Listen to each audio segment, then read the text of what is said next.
Hello everyone, welcome to my channel study with Chitralekha. I hope you must be doing great और आप सभी लोगों की स्टडीज़ भी बहुत अच्छे से चल रही होंगी। तो आज हम लोग जो पढ़ने वाले हैं वो है भारत की जलवायु, क्लाइमेटोलॉजी ऑफ इंडिया या क्लाइमेट ऑफ इंडिया। तो आज की क्लास में जो हम पढ़ेंगे उसका मैं आपको एक ब्रीफ बता देती हूँ। तो आज हम भारतीय जलवायु के प्रकार पढ़ेंगे, उसे प्रभावित करने वाले कारक पढ़ेंगे और इसके साथ साथ ही हम कोपेन के जो जलवायु वर्गीकरण है उसके आधार पर भारतीय जलवायु को कितने भागों में विभाजित किया गया है हम ये भी देखेंगे। और हम इसके साथ साथ प्रभावित करने वाले कारकों में हम ये चर्चा करेंगे कि कैसे स्थिति और अक्षांश और समुद्र ये सारे कारक भारतीय जलवायु को किस प्रकार से प्रभावित करते हैं। तो चलिए आज की क्लास हम लोग शुरू करते हैं। Let's start our class. तो सबसे पहले मैं आपको जलवायु का एक इंट्रोडक्शन दे देती हूँ कि आखिरकार जलवायु होती क्या है। तो ये रहा जलवायु के हम एक डेफिनेशन टाइप की देखेंगे। जलवायु किसी स्थान अथवा देश में लंबे समय के तापमान, वर्षा, वायुमंडल दबाव तथा पवनों की दिशा व वेग का अध्ययन व विश्लेषण जलवायु कहलाता है। संपूर्ण भारत को जलवायु की दृष्टि से उष्णकटिबंधीय मानसूनी जलवायु वाला देश माना जाता है। भारत में उष्णकटिबंधीय मानसूनी जलवायु पाई जाती है। अब हम देखेंगे कि मानसून जो शब्द है वो कहाँ से आया है। तो इसको हम देखते हैं। मानसून शब्द की उत्पत्ति अरबी भाषा के मौसिम शब्द से हुई है। इसका अर्थ पवनों की दिशा का मौसम के अनुसार उलट जाना है। भारत में अरब सागर एवं बंगाल की खाड़ी से चलने वाली हवाओं की दिशा में ऋतु परिवर्तन हो जाता है। इसी संदर्भ में भारत की जलवायु को मानसूनी जलवायु कहा जाता है। अब हम देखने वाले हैं कि भारतीय जलवायु को किस प्रकार से कौन कौन से कारक प्रभावित करते हैं, उस पर हम लोग चर्चा करेंगे। तो ये रहा पहला जो कारक है भारतीय जलवायु को प्रभावित करने वाले कारक, ये रहे।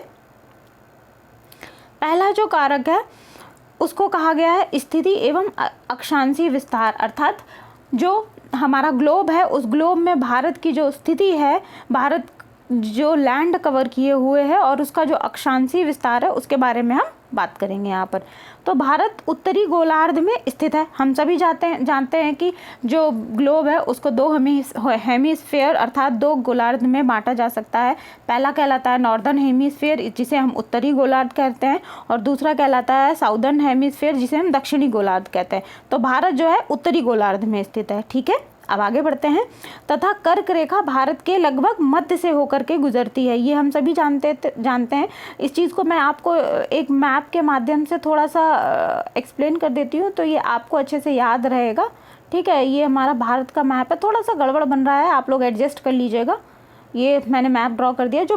जो कर्क रेखा है वो इस तरीके से कुछ इस तरह से गुजरती है। ठीक है, और कर्क रेखा भारत के 8 राज्यों से होकर के गुजरती है। वो मैं आपको पिछली क्लास में पढ़ा चुकी हूँ, उसका मैं लिंक आपको यहाँ पर दे दूँगी। यदि आपने ये मिस कर दिया है तो इस लेक्चर को भी ज़रूर देख लीजिएगा, इससे बहुत आसानी रहेगी आपको आज का लेक्चर समझने में। ठीक है, तो 8 राज्यों से कर्क रेखा होकर के गुजरती है, ये ठीक बात है। अब हम देखेंगे कि इसकी मैंने एक ट्रिक भी आपको बताई थी, मित्र पर गमछा झाड़। मित्र अर्थात मिजोरम, ता से त्रिपुरा, पर पा से रा से राजस्थान हो जाएगा और गा से आपका हो जाएगा गुजरात, माँ से मणिपुर और छा से छत्तीसगढ़ और झाड़ से झारखंड। ठीक है, चलिए अब हम आगे बढ़ते हैं। स्थिति एवं अक्षांश से शुरू करते हैं फिर से। स्थिति एवं अक्षांशीय विस्तार भारत उत्तरी गोलार्ध में स्थित है तथा कर्क रेखा भारत के लगभग मध्य से होकर के गुजरती है, अतः यहाँ तापमान उच्च रहता है। यही विशेषता भारतीय जलवायु को उष्णकटिबंधीय बनाती है। ठीक है, अब आगे देखेंगे। अगला जो पॉइंट आता है भारत की जलवायु को प्रभावित करने वाले कारक में, वो है आपका समुद्र से दूरी। ठीक है, भारत 3 ओर से समुद्र से घिरा हुआ है। हम सभी जानते हैं कि भारत की जो आकृति है ये त्रिभुजाकार नीचे है, 3 ओर से समुद्र से घिरा हुआ है, इसीलिए इसे प्रायद्वीप भी कहते हैं। ठीक, भारत के पश्चिमी तट, पूर्वी तट तथा दक्षिण भारतीय क्षेत्र पर समुद्री जलवायु का प्रभाव पड़ता है, किंतु उत्तरी भारत में और पश्चिमी भारत में तथा उत्तरी पूर्वी भारत पर समुद्री प्रभाव लगभग नगण्य होता है। तो कहने का मतलब ये है कि जो समुद्र के आसपास वाले क्षेत्र हैं, जैसे कि ये वाले क्षेत्र, ये हो गया हमारा पश्चिमी घाट, ये हमारा पश्चिमी घाट है, ये हमारा पूर्वी घाट है, और ये दक्षिण भारत, ये हो गया सतपुड़ा के नीचे वाला हिस्सा जो हो गया, ठीक है। यहाँ पर समुद्र से दूरी जो है कम है, इसलिए यहाँ पर समुद्री जलवायु का प्रभाव पड़ता है, और इसीलिए यहाँ पर जलवायु समुद्र के कारण बदलती है। लेकिन अगर हम बात करें उत्तर भारत की, ऊपर की बात करें, जहाँ पर हम उत्तर प्रदेश, बिहार, छत्तीसगढ़, झारखंड और नॉर्थ ईस्ट की बात करें, तो यहाँ पर समुद्र से दूरी बहुत ज़्यादा है, इसलिए वहाँ पर समुद्री जलवायु का कोई खास असर नहीं पड़ता है। ठीक बात है। अब चलेंगे हम अगले पॉइंट पर। अगला पॉइंट है उत्तरी पर्वतीय श्रेणियाँ। हिमालय क्षेत्र भारत की जलवायु को प्रभावित करता है। यह मानसून की अवधि में भारतीय क्षेत्र में वर्षा का कारण भी बनता है तथा शीत ऋतु में तिब्बती क्षेत्र से आने वाली अत्यधिक शीतलहरों में रुकावट कर भारत को शीतलहर के प्रभाव से बचाने के लिए एक आवरण या दीवार की भूमिका निभाता है। कौन? पर्वत, हिमालय की बात कर रहे हैं, भूमिका निभाता है। ठीक है। आप इसको इस तरीके से समझ सकते हैं कि जो मैं एक मैप के थ्रू समझाती हूँ, आपको ड्रॉ कर देती हूँ, आप ऐसे समझिएगा। ये कुछ इस तरीके से जो भारत में मानसून है वो कहाँ से आता है? ये अरब सागर की शाखा से आता है, इसे दक्षिण पश्चिम का मानसून कहते हैं। ठीक है। और इसे दक्षिण पूरब का मानसून कहते हैं। तो जो हिमालय है, हिमालय एक जलवायु विभाजक का तो कार्य करता ही करता है कि जब जो मानसूनी हवाएं हैं ये पहले जब अरब सागर की तरफ से चलती हैं तो ये पश्चिमी घाट से टकराती हैं, फिर ये सीधा नॉर्थ ईस्ट चली जाती हैं, उसके बाद ये उत्तरी भाग की तरफ चली जाती हैं। ठीक। तो भारत यहाँ पे जलवायु वर्षा का कारण तो बनता ही बनता है। ठीक यही प्रोसेस बंगाल की खाड़ी से जो मानसून उठता है वो भी इसी पैटर्न को फॉलो करता है, थोड़ा बदला हुआ है। वो हम वर्षा के बारे में जब मैं मानसूनी प्रवाह पढ़ाऊंगी तब उस क्लास में हम इसको बहुत अच्छे तरीके से समझेंगे। तब तक के लिए आप लोग इतना समझ लीजिए। और जो हिमालय है, जो उत्तर में हिमालय, यहाँ पर मैं मैप बनाती हूँ फिर से। हिमालय का ये जो हिमालय है, ठीक है, हिमालय ये आपका कुछ इस तरीके से फैला हुआ है चाप के आकार में। ये मैं हिमालय के पर्वतीय प्रदेशों में आपको पढ़ा चुकी हूँ। ठीक है। हिमालय चाप के आकार में फैला हुआ है। ठीक। तो जो हिमालय, अब ये तो हमारा भारत का एरिया हो गया, ठीक है, लेकिन इसके ऊपर जो हिस्सा है वो तिब्बत का है। तिब्बत से जब सर्दी की ऋतु में बहुत ही भयंकर शीतलहर चलती है तो उसको ना जो हिमालय है वो उसको रोकता है। उसकी ऊंचाई के कारण हवाएं वहाँ से टकराकर वापस चली जाती हैं। ठीक बात है। यदि हिमालय ना होता तो हो सकता है हमारे पूरे उत्तर भारत सर्दियों में जम जाता, जैसे कि लद्दाख में होता है। ठीक। अब आगे बढ़ेंगे। अगला पॉइंट है, चौथा पॉइंट, भू आकृति। भू आकृति कैसे जलवायु को प्रभावित करती है ये हम देखने वाले हैं। तो भारत की भू आकृतिक संरचना पहाड़, पठार, मैदान एवं रेगिस्तान जो हैं भारत की भू आकृतिक संरचना में सम्मिलित हैं। रेगिस्तान भी भारत की जलवायु को प्रभावित करते हैं। अरावली पर्वतमाला का पश्चिमी भाग, पश्चिमी घाट का पूर्वी भाग आदि कम वर्षा प्राप्त करने वाले क्षेत्र हैं। ठीक है। इसमें कह रहा है अरावली पर्वतमाला का पश्चिमी भाग, जो अरावली पर्वतमाला का पश्चिमी भाग कह रहा है, दैट मीन्स बात कर रहे हैं हम यहाँ पर राजस्थान और हरियाणा के कुछ क्षेत्र की, पंजाब भी यहाँ पर आता है। ठीक है। पश्चिमी घाट का पूर्वी भाग, पश्चिमी घाट का जो पूर्वी भाग है वो आप कुछ ऐसे समझिए, ये हो गया पश्चिमी घाट, और पूर्वी भाग जो है वो ये इस तरफ वाला एरिया है। ठीक बात है। यहाँ पर क्या होता है कि जो अरब सागर की शाखा से जो मानसून उठता है वो पश्चिमी घाट से जब टकराता है तो पश्चिम की तरफ तो अच्छी वर्षा होती है, लेकिन पूर्वी जो क्षेत्र है वो वृष्टि छाया प्रदेश में आता है, इसलिए यहाँ पर बारिश नहीं होती है, वर्षा नहीं होती है या बहुत कम होती है। ठीक है। अब हम अगला पॉइंट देखेंगे। नेक्स्ट पॉइंट देखते हैं। नेक्स्ट पॉइंट, फिफ्थ पॉइंट जो है वो है मानसूनी हवाएं। मानसूनी हवाएं क्या करती है? मानसूनी हवाएं भी भारतीय जलवायु को प्रभावित करती हैं। हवाओं में आर्द्रता की मात्रा, हवाओं की दिशा एवं गति जो है, मानसूनी हवाएं ये जलवायु को प्रभावित करती है। अगला पॉइंट हम देखेंगे, 5th पॉइंट, वो है जेट स्ट्रीम।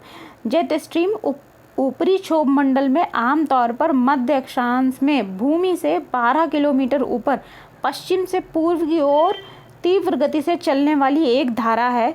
इसकी गति सामान्यतः 150 से 130 किलोमीटर होती है। ठीक है, जब क्षोभ मंडल में 12 किलोमीटर ऊपर की तरफ जाएंगे तो पश्चिम से पूर्व की तरफ कुछ इस तरीके से हम मैप में कुछ ड्रॉ करती हूँ आप लोगों के लिए। ठीक है, ये कुछ इस तरीके से भारत का ऊपरी हिस्सा है।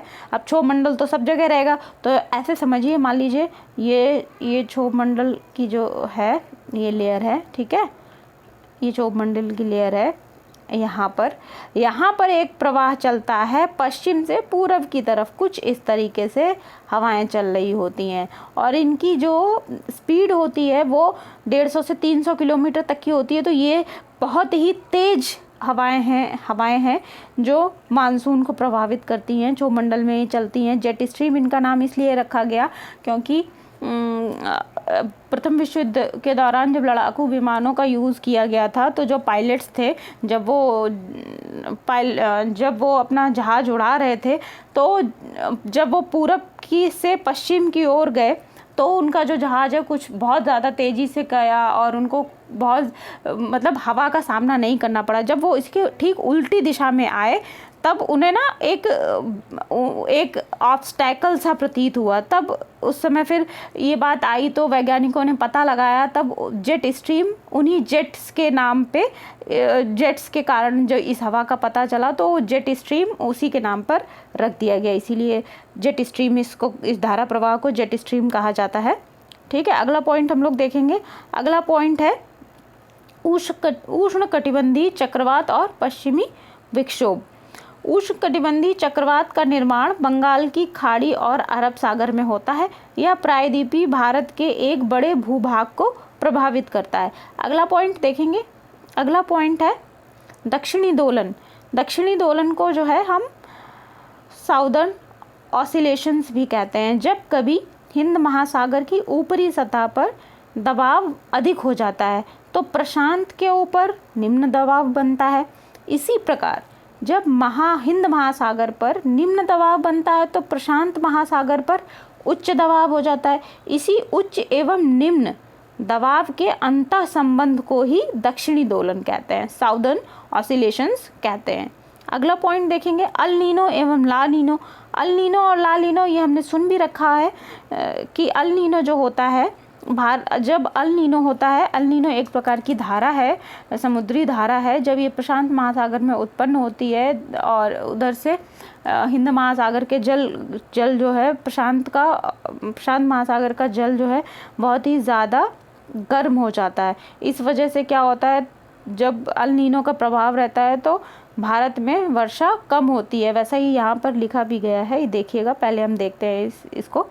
अल नीनो के प्रभाव से भारत में कम वर्षा तथा इसके विपरीत ला नीनो के प्रभाव से अच्छी वर्षा प्राप्त होती है। ठीक है, तो जब ला नीनो का इफेक्ट रहता है, ला नीनो भी एक समुद्री जलधारा है, जब ला नीनो का इफेक्ट रहता है तब भारत में अच्छी वर्षा होती है।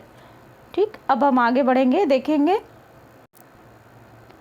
कि कोपेन ने कैसे भारत की जलवायु का वर्गीकरण किया है। कोपेन ने जो जलवायु का वर्गीकरण किया गया है उसी प्रकार से भारत को 9 जलवायु प्रादेशिक प्रदेशों में बांटा गया है। अब हम देखने जा रहे हैं कोपेन का जलवायु वर्गीकरण। ठीक है, तो इसमें जो पहला है वो है शीत ऋतु सहित मानसूनी जलवायु, AMW टाइप। ठीक है, ये AMW जो है ये जस्ट जलवायु को प्रदर्शित करने के लिए कुछ लेटर्स का यूज़ किया गया है और इसका कोई स्पेसिफिक क्राइटेरिया यहाँ पे नहीं निर्धारित किया गया है। ऐसी जलवायु मुंबई के दक्षिण में पश्चिमी तटीय क्षेत्रों में पाई जाती है। इन क्षेत्रों में दक्षिण पश्चिम मानसून से ग्रीष्म ऋतु में 250 से 300 सेंटीमीटर से अधिक वर्षा होती है। इस जलवायु प्रदेश में आने वाले जो क्षेत्र हैं वो इस प्रकार हैं। वो है, पहला है मालाबार एवं कोंकण तट, गोवा के दक्षिण तथा पश्चिमी घाट पर्वत के पश्चिमी ढाल, उत्तर पूर्वी ढाल नॉर्थ ईस्ट की बात कर रहा है, अंडमान निकोबार द्वीप समूह। ठीक है, अगले पॉइंट को देखेंगे। उष्ण कटिबंधीय सबाना जलवायु प्रदेश AW टाइप, ये क्या होता है? ये जलवायु कोरोमंडल एवं मालाबार तटीय क्षेत्रों के अलावा प्रायद्वीपीय पठार के अधिकांश भागों में पाई जाती है। यहाँ सवाना प्रकार की वनस्पति पाई जाती है। इस प्रकार के प्रदेश ग्रीष्मकालीन में वर्षा दक्षिण पश्चिम मानसून से लगभग 75 सेंटीमीटर तक प्राप्त करते हैं और शीतकाल जो है इस प्रकार की जलवायु में सूखा रहता है। अगला पॉइंट है शुष्क ग्रीष्म ऋतु, आर्द्र शीत ऋतु सहित मानसूनी जलवायु AS टाइप। इस प्रकार के जलवायु प्रदेशों में शीतकाल में वर्षा होती है और ग्रीष्म ऋतु सूखी रहती है। यहाँ शीत ऋतु में वर्षा अधिकांशतः उत्तर पूर्वी मानसून, जिसे कि हम लौटता हुआ मानसून कहते हैं, मानसून के द्वारा होती है। वर्षा ऋतु की मात्रा शीतकाल में लगभग 75 से 100 सेंटीमीटर तक होती है। इसके अंतर्गत तटीय तमिलनाडु और आंध्र प्रदेश के सीमावर्ती प्रदेश आते हैं। इसको हम कुछ मैप में इस तरीके से समझ सकते हैं, ऐसे समझेंगे कि ये हो गया, ठीक है, भारत का प्रायद्वीपीय क्षेत्र। अब यहाँ पे इस प्रकार से ये कुछ तमिलनाडु कुछ ऐसे है, इस तरीके से समझ लीजिएगा, या ऐसे तमिलनाडु है। तो जो लौटता हुआ मानसून आता है ये ऊपर से हिमालय की तरफ से जब आता है तो तमिलनाडु में और आंध्र प्रदेश इस तरफ कुछ यहाँ पर ऊपर के हिस्से की बात कर रहे हैं, यहाँ पर तमिलनाडु के तटीय क्षेत्र इस हिस्से में और आंध्र प्रदेश के तटीय क्षेत्रों में, सीमावर्ती क्षेत्रों में बारिश करता है। ठीक है, अब हम आगे बढ़ेंगे, नेक्स्ट पॉइंट देखेंगे। तो जो अगला पॉइंट है वो है अर्ध शुष्क स्टेपी जलवायु BSHW टाइप। यहाँ पर क्या होता है, यहाँ वर्षा ग्रीष्म काल में 30 से 60 सेंटीमीटर तक होती है, बहुत ही कम वर्षा होती है इस प्रकार की जलवायु में। शीतकाल में वर्षा का अभाव रहता है, अर्थात शीतकाल में वर्षा नहीं होती है। यहाँ स्टेपी प्रकार की वनस्पति पाई जाती है। इसके अंतर्गत मध्यवर्ती राजस्थान, पश्चिमी पंजाब, हरियाणा और गुजरात के सीमावर्ती क्षेत्र एवं पश्चिमी घाट का वृष्टि छाया प्रदेश शामिल है। अगला पॉइंट देखेंगे हम। अगला जो पॉइंट है 5th पॉइंट, उसमें उष्ण मरुस्थलीय जलवायु BHW टाइप की बात हो रही है। यहाँ वर्षा काफ़ी कम होती है, 30 सेंटीमीटर से भी कम वर्षा होती है। यहाँ प्राकृतिक वनस्पति कम, लगभग नगण्य होती है। यहाँ कांटेदार मरुस्थलीय वनस्पति पाई जाती है। इस प्रकार की जलवायु के अंतर्गत राजस्थान का पश्चिमी क्षेत्र, उत्तरी गुजरात एवं हरियाणा का दक्षिणी भाग आता है। राजस्थान के पश्चिमी क्षेत्र की बात कर रहा है, ये राजस्थान थार मरुस्थल यहाँ पर आएगा, ठीक है, और राजस्थान उत्तरी गुजरात भी उसी में ही आएगा। कुछ एरिया जैसे जो जहाँ पर जो मरुस्थलीय एरिया है गुजरात में भी, और हरियाणा का भाग आएगा। और यहाँ पे प्राकृतिक वनस्पति कांटेदार होती है, जैसे नागफनी, बबूल, कीकड़ के पेड़ पाए जाते हैं, वो भी बहुत ही कम मात्रा में। और नागफनी की जो खासियत होती है वो क्या होता है, जो पत्ते होते हैं वो कांटों में बदल जाते हैं, तो वहाँ पे बहुत ही ज़्यादा जो वाष्पोत्सर्जन की क्रिया होती है वो नागफनी के स्पेसिफिक बनावट की वजह से वाष्पोत्सर्जन की क्रिया जो है वो धीमी हो जाती है। और नागफनी के पौधे जो होते हैं अपनी जड़ें बहुत लंबी नीचे रसातल तक ले जाते हैं, तो उन पानी की कमी तो नहीं पूरा कर लेते हैं, लेकिन काफ़ी हद तक मरुस्थलीय एरिया में जी सकते हैं इस प्रकार के पौधे। अगला पॉइंट देखेंगे हम।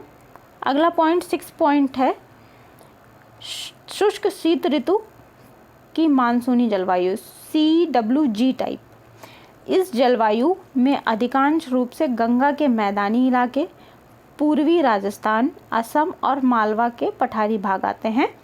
गर्मी में तापमान 40 डिग्री सेल्सियस तक बढ़ जाता है और शीतकाल में 27 डिग्री तक रह जाता है। वर्षा मुख्यतः ग्रीष्म काल में होती है, शीतकाल सूखा रहता है। गंगा के मैदानी इलाके अर्थात उत्तर प्रदेश, बिहार, झारखंड, छत्तीसगढ़ तक की बात कर रहा है, और कुछ मालवा का पठार भी है, और नॉर्थ ईस्ट के कुछ क्षेत्र भी आते हैं, मतलब असम, जिसमें सिर्फ असम है, पूरा नॉर्थ ईस्ट नहीं आएगा। चलिए अगले पॉइंट पे चलते हैं हम लोग। आपका अगला पॉइंट है लघु ग्रीष्मकाल शीत आर्द्र जलवायु, इसको कहते हैं DFC टाइप, ठीक है। इसमें सिक्किम, अरुणाचल प्रदेश और असम आते हैं। शीतकाल ठंडा आर्द्र एवं लंबा होता है और तापमान 10 डिग्री सेंटीग्रेड तक रहता है। अगला देखेंगे, अगला जो है टुंड्रा तुल्य, इसको ET टाइप कहते हैं। यहाँ साल भर तापमान 10 डिग्री सेल्सियस से कम रहता है। हिमपात के रूप में वर्षा होती है। उत्तराखंड के पर्वतीय क्षेत्र, कश्मीर, लद्दाख, हिमाचल प्रदेश आदि के पर्वतीय क्षेत्र टुंड्रा तुल्य जलवायु में आते हैं। यहाँ पे बारिश नहीं होती है, जब भी बारिश सर्दियों के मौसम में हिमपात हो जाता है उसे ही हिमवर्षा कहा जाता है, ठीक है। अगला पॉइंट जो नवा और आखिरी वर्गीकरण है कोपेन का जलवायु वर्गीकरण, जिसमें भारत की जलवायु को रखा गया है, वो है टुंड्रा तुल्य जलवायु IS टाइप। यहाँ तापमान वर्ष भर 0 डिग्री सेल्सियस से कम रहता है। इसके अंतर्गत हिमालय के पश्चिमी और मध्यवर्ती भाग आते हैं। जो 5000 मीटर की ऊंचाई से अधिक के जो भाग हैं वे भाग इसमें आते हैं। यहाँ पर ध्रुवीय तुल्य जलवायु रहती है, जो तापमान है वो all the time 0 degree Celsius से नीचे रहता है। ये वर्ष भर हिमाच्छादित रहते हैं या वर्ष भर जमे हुए रहते हैं इस प्रकार के स्थान, ठीक है। तो आज की क्लास में हम इतना ही पढ़ेंगे। तो मैं एक बार ब्रीफ कर देती हूँ आज की क्लास में हमने क्या पढ़ा। आज हमने भारत की जलवायु पढ़ी और भारतीय जलवायु को प्रभावित करने वाले कारक पढ़े, और कोपेन ने जो 9 टाइप की जलवायु का डिवाइडेशन किया है उसमें भारत की जलवायु को किस प्रकार से फिट किया गया है, किस प्रकार से रखा गया है, हमने उस बारे में देखा। भारतीय जलवायु की हमने एनालिसिस करी कि कौन कौन से कारक उसको प्रभावित करते हैं, ये सारी चीज़ें हमने देखी। अगली क्लास में हम भारत का मानसून पढ़ेंगे। तो आज की क्लास आपको कैसी लगी ये कमेंट सेक्शन में ज़रूर बताइएगा, और यदि आपको वीडियो पसंद आया हो तो वीडियो को लाइक करिए, शेयर करिए और मेरे चैनल को सब्सक्राइब करिए और बेल आइकन प्रेस कर दीजिए, जिससे कि आने वाले सभी वीडियोज़ की जानकारी आपको जल्दी से जल्दी मिल जाएगी, जिससे कि आप अपना सिलेबस समय पे कंप्लीट कर सकेंगे। और इसी तरीके से मैं आपको अच्छा और सेलेक्टिव कंटेंट लेकर के आती रहूँगी। आप लोग तब तक के लिए पढ़िए, खुश रहिए, हेल्दी रहिए। Thank you so much.